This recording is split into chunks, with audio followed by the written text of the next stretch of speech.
ৰাজ্যৰ লাখ লাখ মহিলাই লাভ কৰিব অৰুণোদয় 3.0। ইতিমধ্যে মুকলি কৰিছে অৰুণোদয় আঁচনি 3.0।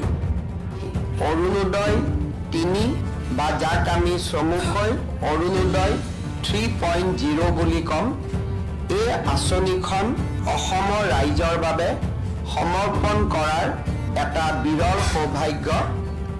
কোনে কোনে লাভ কৰিব এই আঁচনি, কি নথিপত্ৰ জমা দিব লাগিব, সম্পূৰ্ণ জানি লওক এই প্ৰতিবেদনৰ জৰিয়তে।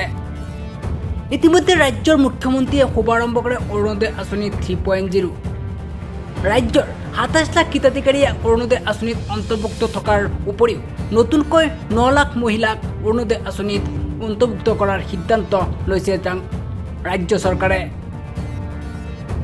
এই আঁচনি অকল দৰিদ্ৰ সীমাৰেখাৰ মহিলাসকলে লাভ কৰিব পাৰিব। যদি আপোনাৰ ৰেচন কাৰ্ড নাই তেতিয়াহ'লে নাপাব এই সুবিধা।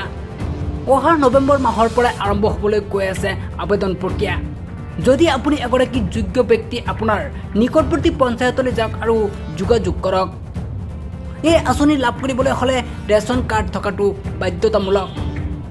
আৰু যদি আপুনি আগৰ পৰা অৰুণোদয় আঁচনিৰ এগৰাকী হিতাধিকাৰী, তেন্তে আপোনাৰ থাকিব লাগিব ৰেচন কাৰ্ড, নহ'লে আপোনাৰ এই আঁচনিৰ পৰা বঞ্চিত হ'ব লাগিব।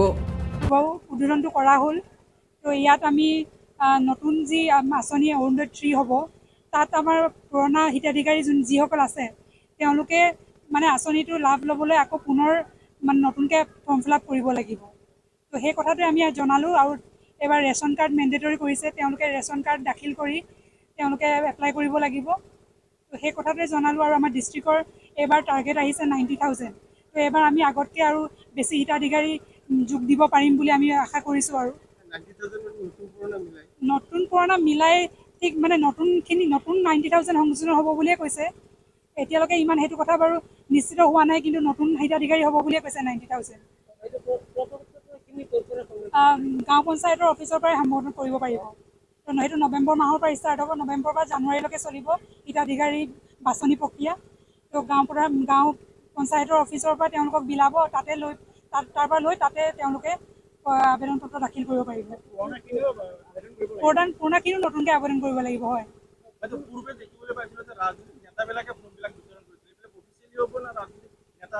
অফিচিয়েলি হ'ব। অফিচিয়েলি গাঁও পঞ্চায়তৰ হ'ব।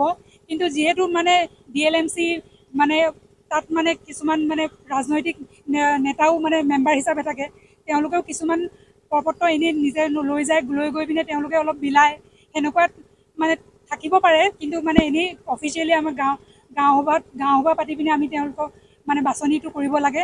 তো সেইখিনি গাঁও পঞ্চায়তৰ যোগেদিয়ে হ'ব।